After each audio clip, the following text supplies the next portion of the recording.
Самат Кыштыбекович, у вас есть вопросы к обращению? Да, есть вопрос. Пожалуйста. Икрамидин Назирович, скажите, а вообще у нас в Уголовно-процессуальном кодексе есть баланс? Как ваше мнение? Баланс между целями правосудия и защитой прав человека при применении меры пресечения? При мере пресечения? Да.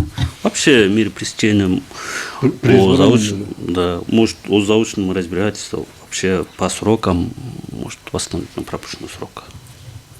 Вообще есть баланс между целыми? Ну, баланс.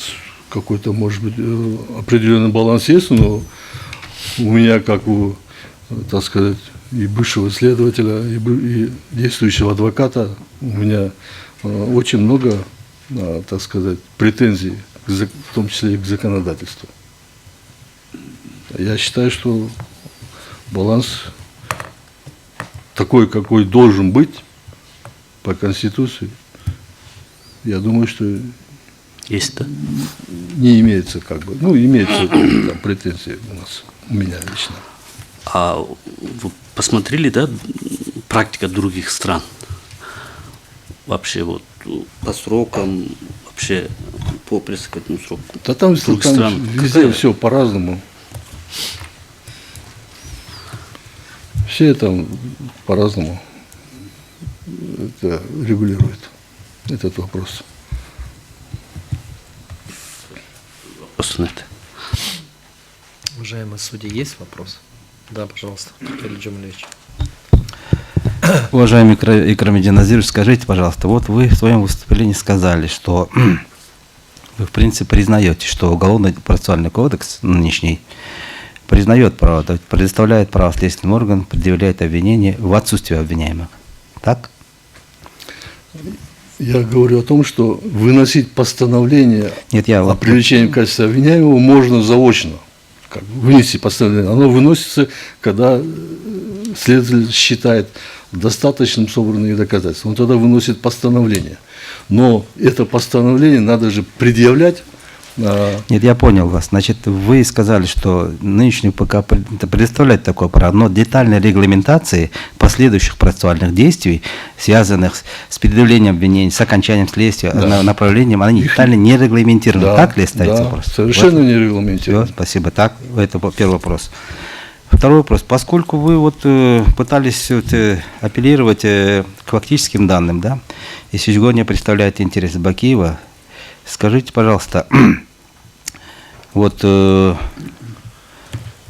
вы приложили к материалам, к ходатайству материалы, вот, пояснений и так далее, вот, отдельных представителей, значит, лиц, как говорится, и там и речь идет значит, о невиновности вашего подзащитного ныне. Вот. В таком случае вами не рассматривалась возможность, предусмотренная законом УПК, значит, действующим УПК, значит, возможность пересмотра уголовного дела по вновь открывшимся обстоятельствам? Если бы это было одно уголовное дело, то, может быть, я бы и обратился по вновь открывшимся обстоятельствам, потому что именно вот это дело по 7 апреля, там есть, я нашел как бы вновь открывшиеся обстоятельства, как я считаю.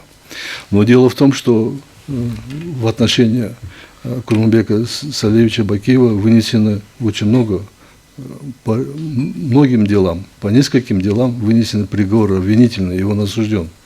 Вот. Поэтому тут